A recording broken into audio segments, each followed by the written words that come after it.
આ ખેડૂત સાથે ગદ્દારી કરી એની મેં વાત કરી. મારી પાસે એવા પણ પુરાવા છે નિલેશભાઈના, જે નિલેશભાઈ પોતાના સમાજને બદનામ કરતા એવા તમને પુરાવા બતાવું કે આ જો આ નિલેશભાઈ સમાજ સાથે પણ ગદ્દારી કરી રહ્યા છે. ખેડૂત સાથે તો કરી જ તે, ખેડૂત સાથે તો ગદ્દારી કરી, પણ સમાજ સાથે પણ ગદ્દારી કરી રહ્યા છે એવા પુરાવા. નુકસાન કરે, ખેડૂત સાથે દગો કરે, ગદ્દારી કરે, એટલે જોઈ વિચારી ખેડૂતો તમે વિશ્વાસ મૂકજો કોઈની માથે. મારી માથે પણ આપ વિશ્વાસ ના મૂકતા. આપને પણ હું કહું છું, હું ખાલી ડાયરા કરવા પૂરતો છું, મારું પણ ના માનતા, કારણ કે હવે મને મારી માથે શક પડવા માંડ્યો છે. હું હજી થોડુંક કહેવા જઈ રહ્યું છું, સાંભળો તમે. એ હવે 2 મિનિટની વાત, 1 મિનિટ એમાં તમે કીધું પછી હું, અને પછી આ સત્ય સામે આવે તો તમે પાછા અડગ રહેજો. જે મને ગાયું દેતા હતા ને એ ગાયું દેજો. મારે બાપા તમારા આશીર્વાદ દેતા, તમારી ગાયું મારી માટે બહુ મહત્વની છે. આપ મને ગાયું દેજો, કારણ કે હું લાયક છું ને એ ગાયું ને. શું કરવા? મેં સારું કામ કર્યું, ખેડૂત માટે લડ્યો, એટલે મારે ગાયું ખાવી પડશે. હવે કોઈ વ્યક્તિ નહીં આવે આવા સત્યમાં, કોઈ વ્યક્તિ મદદ નહીં કરે, કોઈ પણ કલાકાર. હવે કલાકાર સાહેબ જો આટલું મેં કર્યું, મને કોઈ કલાકારનો ફોન કલાકારે નથી કીધું વિડીયો બનાવીને કે કાકા મેં તમારા સપોર્ટમાં છીએ, તો હું હવે કોની આશા રાખું? કલાકારોએ પણ મને નથી કીધું, એ કહી દઉં પાછું કાકા મેં તમારા સપોર્ટમાં છીએ. મારા સપોર્ટમાં ખાલી મારી મા હતી, બીજું કોઈ હતું નહીં. તમારો વિશ્વાસ હતો અમુક વ્યક્તિનો, એને મને છોડી દીધા. હું સરકારનું ખરાબ નથી બોલ્યો, સરકારનું વિનંતી કરી કે ન્યાય આપો એમ. કદાચ હું સરકારનું ખરાબ બોલ્યો હોત તો મારી હાલત શું થાત? તમે તો મને મૂકી દેત, હું ક્યાં જાત ભાઈ? એટલે મેં સરકારને એમ જ કીધું ન્યાય આપો, ન્યાય આપો. બાકી આદેશ મેં સરકારને આદેશ કર્યો હોત તો મારું શું થાત? તો સરકાર પણ આ જોતી છે ને કે હકાબા ગઢવી ન્યાય આપવા માટે આવ્યો છે, એ સરકારના વિરોધમાં નથી આવ્યો. હું તો ન્યાય આપવા માટે, તમારો અવાજ સરકાર સુધી પહોંચાડવા માટે આવ્યો હતો. એ મેં પહોંચાડી દીધો, સરકારે સાંભળ્યો અવાજ મારો, અને કંઈક હલનચલન પણ થયું. ભાઈ હું આંદોલન તોડાવવાનો માણસ નથી, હું તો આંદોલન ને હેલ્પ કરવા માટે આવ્યો હતો સાહેબ. હાજી હું આખી રાત જાગ્યો છું. શું લેવા? ખેડૂત સુઈ ના જાય, ખેડૂતને જગાડવા માટે. ખેડૂત આપ જાગજો, આપ જાગજો.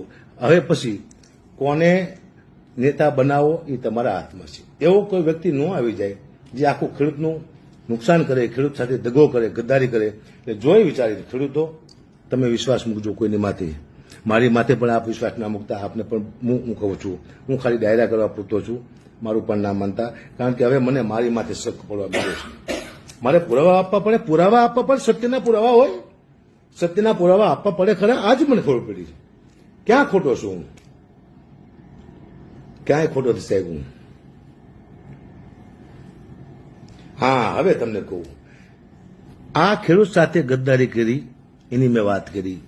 મારી પાસે એવા પણ પુરાવા છે નિલેશભાઈના, જે નિલેશભાઈ પોતાના સમાજને બદનામ કરતા એવા પણ.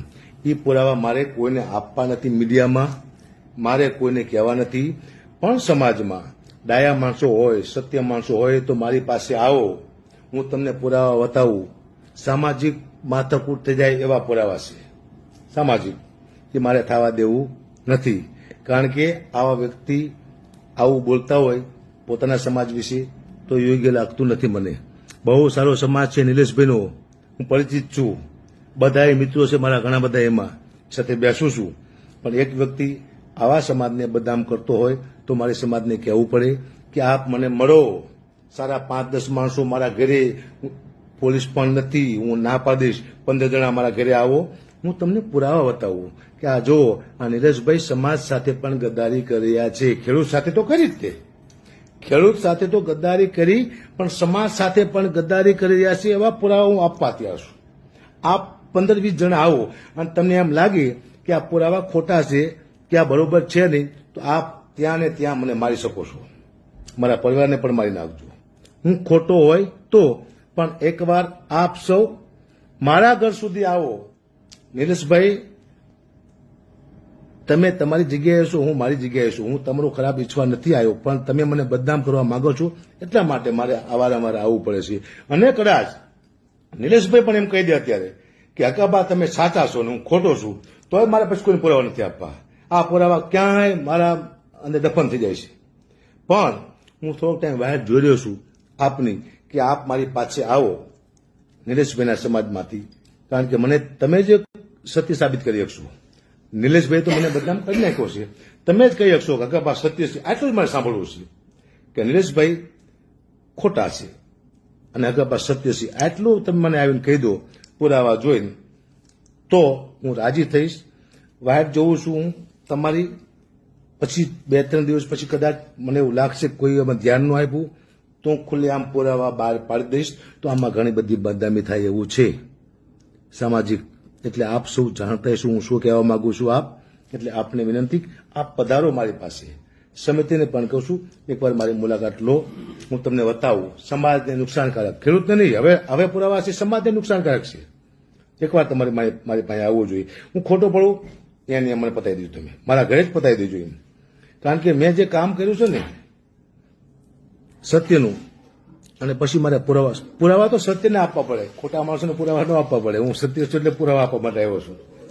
આટલી બધી માથાકૂટ મારે શું? હું તો મસ્ત મારા પ્રોગ્રામ કરતો હતો, ડાયલોગ કરતો હતો. સારું, મને શું હોય ઉલીને પડ્યો, મેં આયા નહીં હું, મુજે બોલાયા ગયા હે, મેં નહીં આયા હું, મને બોલાવ્યો છે. શું સારું મને હોજું ને ગમ સાનો અવલીને પડ્યો સાહેબ. હું શાંતિથી પ્રોગ્રામ કરતો હતો, મારું પરિવાર મસ્ત ચાલતું હતું ભાઈ. મને 5 રૂપિયા ઓછા મને ચાલે હતી, પણ હું એક સહાય માટે આવ્યો, ખેડૂતોની લડાઈ માટે આવ્યો. અને મારી માટે આવા આરોપ કેમ? પુરાવા છે, હજી કહું છું પુરાવા છે.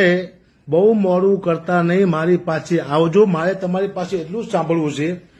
આપણે નિલેશભાઈને મારવા પણ નથી ને આપણે ગેરું પણ નથી દેવી. એટલું મને કહી દો અકાપા તમે સત્ય છો અને ઓલો માણસ ખોટો છે. મારા પુરાવા જોયા પછી મારા સમાજને એટલા લેવલમાંથી લઈ જવા માંગુ છું.